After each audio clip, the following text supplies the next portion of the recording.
खोखा पिन्नी करनी सेना है, कोई पन्नी सेना, खोखा सेना, कौन सी क्या पता कौन सी सेना। मैं उसको छुचुंदर को ये बता देना चाहता हूं, वो ये कह रहा था ना कि बाराबंकी में अगर भाई चंद्रशेखर आजाद जी के कदम पड़े तो वो अपने पैरों पे वापस नहीं जा पाएंगे। ये इनके दिमाग में कोई भ्रम हो, कोई फितूल पड़ रहा है अगर इनके दिमाग में, जो चंद्रशेखर भाई पे उल्टी सीधी टिप्पणियां करते हैं, उन पर हमले करने की बात करते हैं, तो इनकी इतनी औकात नहीं है कि बड़े भाई चंद्रशेखर आजाद जी की तरफ ये उंगली तो छोड़ो, आंख उठाकर देख लें। अगर एक भी ऐसा कोई दुष्ट मनुवादी सोच से ग्रस्त व्यक्ति चंद्रशेखर भाई की तरफ आंख उठाकर देखेगा तो भीम आर्मी का प्रत्येक कार्यकर्ता, आजाद समाज पार्टी का प्रत्येक कार्यकर्ता उसकी आंखें निकालकर उसकी गर्दन मोड़कर उसका इलाज करने का काम करेगा। ये हम बता रहे हैं।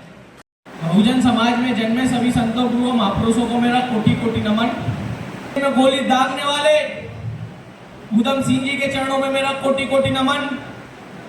सन 1857 की क्रांति को आग देने वाले माता दीन बंदी के चरणों में मेरा कोटि कोटि नमन। आजादी के गुमनाम योद्धा गंगू मेहतर के चरणों में मेरा कोटि कोटि नमन। माता सावित्रीबाई फुले के साथ कंधे से कंधा मिलाकर चलने वाली माता फातिमा शेख के चरणों में मेरा कोटि कोटि नमन। अपने मान सम्मान स्वाभिमान का बदला लेने वाली माता फूलन देवी के चरणों में मेरा कोटि कोटि नमन। एक शेर को बब्बर शेर को जन्म देने वाली माता भीमाबाई के चरणों में मेरा कोटि कोटि नमन। बाबा साहब के साथ कंधे से कंधा मिलाकर हर त्याग हर समर्पण करने वाली माता रामाबाई के चरणों में मेरा कोटि कोटि नमन। आज अगर हम माननीय काशीराम साहब का परिनिर्वाण दिवस मना रहे हैं तो साथियों वो इसलिए मना रहे हैं इतने बड़े बड़े मंचों से। अगर दीना वाना वाल्मीकि ना होते तो शायद माननीय काशीराम साहब ना होते, वो उसी फैक्ट्री में एक अधिकारी की रैंक पर होते, नौकरी करते और वहां से रिटायर होकर अपना परिवार संभाल रहे होते।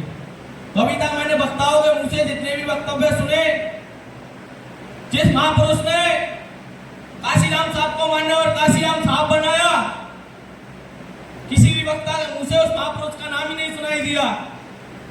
साहब काशीराम साहब को मान्यवर काशीराम साहब बनाने वाले, उनको उतनी ऊंची पदवी तक पहुंचाने वाले, बहुजन मिशन मूवमेंट का ज्ञान देने वाले मान्यवर काशीराम साहब के गुरु दीना वाना वाल्मीकि के चरणों में मेरा कोटि कोटि नमन। और मान्यवर काशीराम साहब के चरणों में मेरा कोटि कोटि नमन। अंधे को आंख, बहरे को कान, गूंगे को जुबान, नारी को सम्मान, दलित पिछड़ों को पहचान, पत्थरों में जान, फूलों को मुस्कान, गांधी को जीवन दान और भारत देश को संविधान देने वाले परम पूज्य बोधिसत्व बाबा साहब के चरणों में मेरा कोटि कोटि नमन। साथियों, आपकी तालियों में अगर जान नहीं होगी तो हम बड़े भाई चंद्रशेखर आजाद जी के हाथों को कैसे मजबूत करेंगे। अगर हमारे नारों में अगर ताकत नहीं होगी तो ये मनुवाद की सोच की जड़ें जो फैली हुई हैं, इनको आप हिलाने का कैसे काम करोगे। आप शेरों की दहाड़ होती है, तो एक शेरों की दहाड़ के साथ हम शुरुआत करेंगे। जय भीम, जय भीम, बाबा साहब अमर रहे, काशीराम साहब अमर रहे, दीना वाना वाल्मीकि जी अमर रहे। साथियों, आज देश में बीमारी से लोग डर मानने लगे हैं। डर वो मान रहे हैं, खौफ वो मान रहे हैं जो मनुवादी सोच को अपने अंदर लिए बैठे हैं। और बड़े भाई चंद्रशेखर आजाद जी की आवाज से, उनकी आवाज से जिनकी चूड़ें हिल जाती हैं, वो लोग आज बड़े भाई चंद्रशेखर आजाद जी का इस देश में विरोध कर रहे हैं। कोई खोखा पिन्नी करनी सेना है, कोई पन्नी सेना, खोखा सेना, कौन सी क्या पता कौन सी सेना। मैं उसको छुचुंदर को ये बता देना चाहता हूं, वो ये कह रहा था ना कि बाराबंकी में अगर भाई चंद्रशेखर आजाद जी के कदम पड़े तो वो अपने पैरों पे वापस नहीं जा पाएंगे। मैं उसको नामर्द को ये बता देना चाहता हूं कि बहुजन समाज तो बहुत बड़ा बहुजन समाज है। इस देश में 85% की तादाद में बहुजन समाज फैला हुआ है। अगर वो मर्द इतना ही बड़ा मर्द है, वो हमारे पैर के नीचे आया था, उसकी गर्दन में पैर रख के उसका दम निकाल दिया है। ये बात वो सुन ले इस मंच के माध्यम से, क्योंकि ये बहुजन समाज के लोग, वो बहुजन समाज के लोग हैं जिन्होंने मात्र 528,000 की पेशवा सेना को काट दिया था। और ये हमसे टकराने की बात करते हैं। ये इनके दिमाग में कोई वहम हो, कोई फितूल पड़ रहा है अगर इनके दिमाग में, जो चंद्रशेखर भाई पे उल्टी सीधी टिप्पणियां करते हैं, उन पर हमले करने की बात करते हैं, तो इनकी इतनी औकात नहीं है कि बड़े भाई चंद्रशेखर आजाद जी की तरफ ये उंगली तो छोड़ो, आंख उठाकर देख लें। हम आपको और पूरी देश की जनता को, पूरे बहुजन समाज को और पूरी भीम आर्मी को ये विश्वास दिलाते हैं मंच के माध्यम से, अगर एक भी ऐसा कोई दुष्ट मनुवादी सोच से ग्रस्त व्यक्ति चंद्रशेखर भाई की तरफ आंख उठाकर देखेगा, तो भीम आर्मी का प्रत्येक कार्यकर्ता, आजाद समाज पार्टी का प्रत्येक कार्यकर्ता उसकी आंखें निकालकर उसकी गर्दन मोड़ोड़ को उसका इलाज करने का काम करेगा। हम बता रहे हैं, क्योंकि साथियों, हम संविधान को मानने वाले लोग हैं। ये लोग अगर कायदे में रहेंगे तो फायदे में रहेंगे। अगर हमने संविधान एक तरफ रखे, शहीद आजम भगत सिंह को 2 घंटे के लिए भी मान लिया, तो इन चूजों को बिलों में छुपने की जगह नहीं मिलेगी। इनके हलक में हाथ डालकर इनकी जुबानें खींच ली जाएंगी। अगर हमारे योद्धा की तरफ, हमारे नेता की तरफ, हमारे बब्बर शेर की तरफ किसी ने आंख हटाने की गुस्ताखी की, तो उनका इलाज भीम आर्मी कैसे करती है आप सब लोग जानते हो। साथियों, आज हम उनको बता देंगे, बाराबंकी में रैली हो रही है, और दिखा देंगे कितना बड़ा जन सैलाब है और कितनी बड़ी तादाद है, और भीम आर्मी के माध्यम से देश में कितनी बड़ी जागरूकता पैदा हो रही है। आजाद समाज पार्टी के माध्यम से देश में कितनी बड़ी जागरूकता है। और वो दिन दूर नहीं,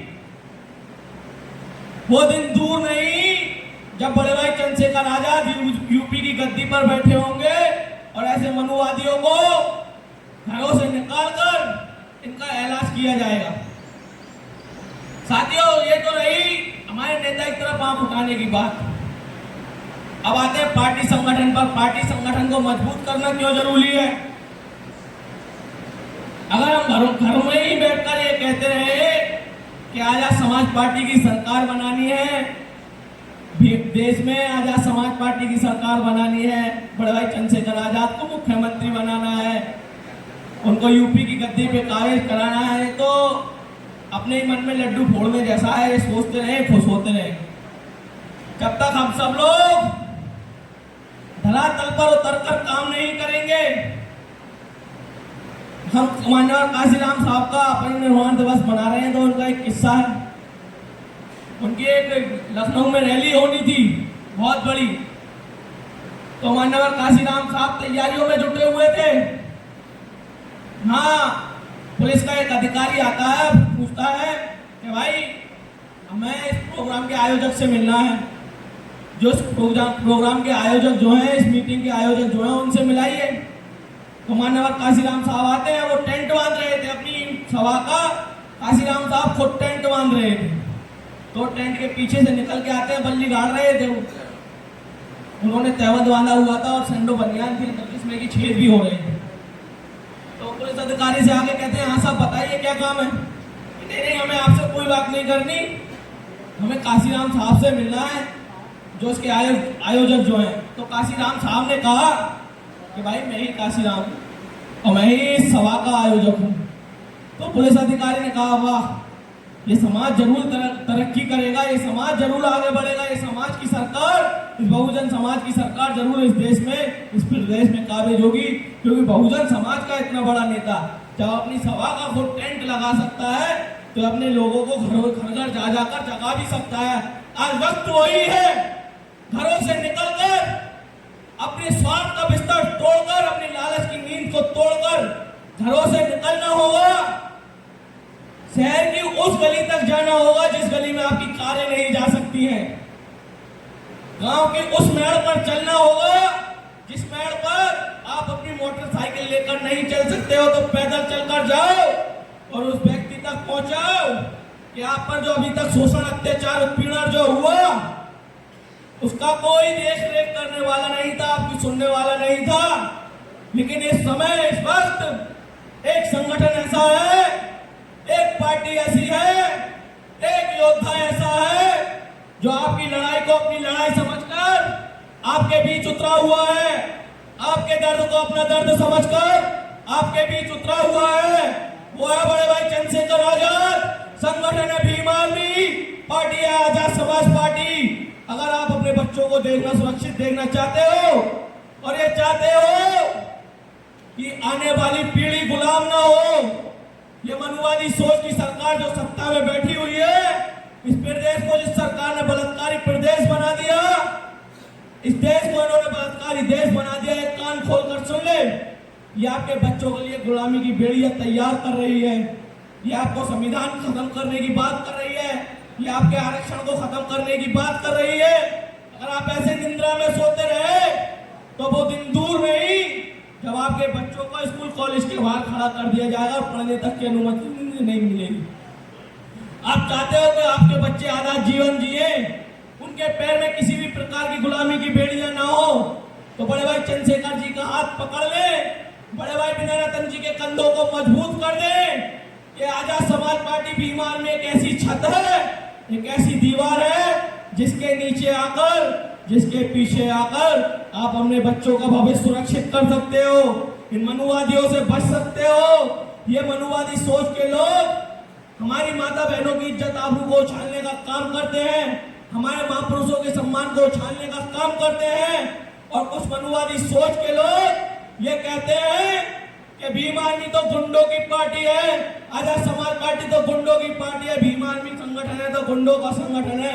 ये तो युवाओं का भविष्य खराब कर देता है। अगर माता बहन की रक्षा सुरक्षा के लिए हमें अपना सर भी कटाना पड़ा और वो भी मंजूर है, और संविधान की रक्षा के लिए अगर मुझे अवसर प्राप्त होता है कि मैं किसी मनुवादी सोच के लोग को सर काट लूं, तो मैं एक पल भी, एक सेकंड के लिए भी नहीं सोचूंगा, क्योंकि हमारे शरीर में जितना लहू है उसका एक एक कतरा न्यौछावर है बहुजन समाज की रक्षा सुरक्षा के लिए, संविधान की रक्षा सुरक्षा के लिए। और जो लोग ये कहते हैं कि भीम आर्मी गुंडों का संगठन है, आजाद समाज पार्टी गुंडों की पार्टी है, तो मैं उनको बता देना चाहता हूं कि अगर हम अपनी माता बहनों की रक्षा सुरक्षा के लिए सड़कों पर उतरते हैं और अगर हम गुंडे हैं तो हम गुंडे ही सही। अगर हम अपने महापुरुषों का मान सम्मान बचाने के लिए विधानसभा घेरते हैं, डीएम कार्यालय घेरते हैं, अगर हम गुंडे हैं तो हम गुंडे ही सही। और अगर अपने मान सम्मान, युवाओं का मान सम्मान, स्वाभिमान बचाने के लिए एसएसपी कार्यालय घेरते हैं, सरकारी दफ्तरें घेरते हैं, तो अगर हम गुंडे हैं तो हम गुंडे ही सही। क्योंकि सबसे ज्यादा गुंडे जिस पार्टी में घुसे बैठे हैं वो आज वो सत्ता में, और ये लोग अपने मान सम्मान स्वाभिमान के लिए जो लोग लड़ रहे हैं, जो अपने अधिकार की आवाज सड़क से लेकर संसद तक उठा रहे हैं, जो उनको गुंडे बताते हैं। हम मर जाएंगे, अपनी जान कुर्बान कर देंगे, हमको मरने से डर नहीं लगता, अपना कफन साथ लेकर चलते हैं। तो एक कान खोलकर सुन ले कि ये किसी भी कोई भी सेना हो, करनी सेना हो, कुत्ता ताड़नी सेना हो, बंदर ताड़नी सेना हो, पिन्नी सेना हो, खोगा सेना हो, कोई भी सेना हो, हम डरते नहीं है। लेकिन हमारे नेता की तरफ किसी ने आंख उठाई, कोई भी गलत टिप्पणी की, उसका इलाज ठीक से कर दिया जाएगा। ये भीम आर्मी का जवाब है, ये कान खोलकर सुन ले। वक्ता बहुत है, समय का अभाव है।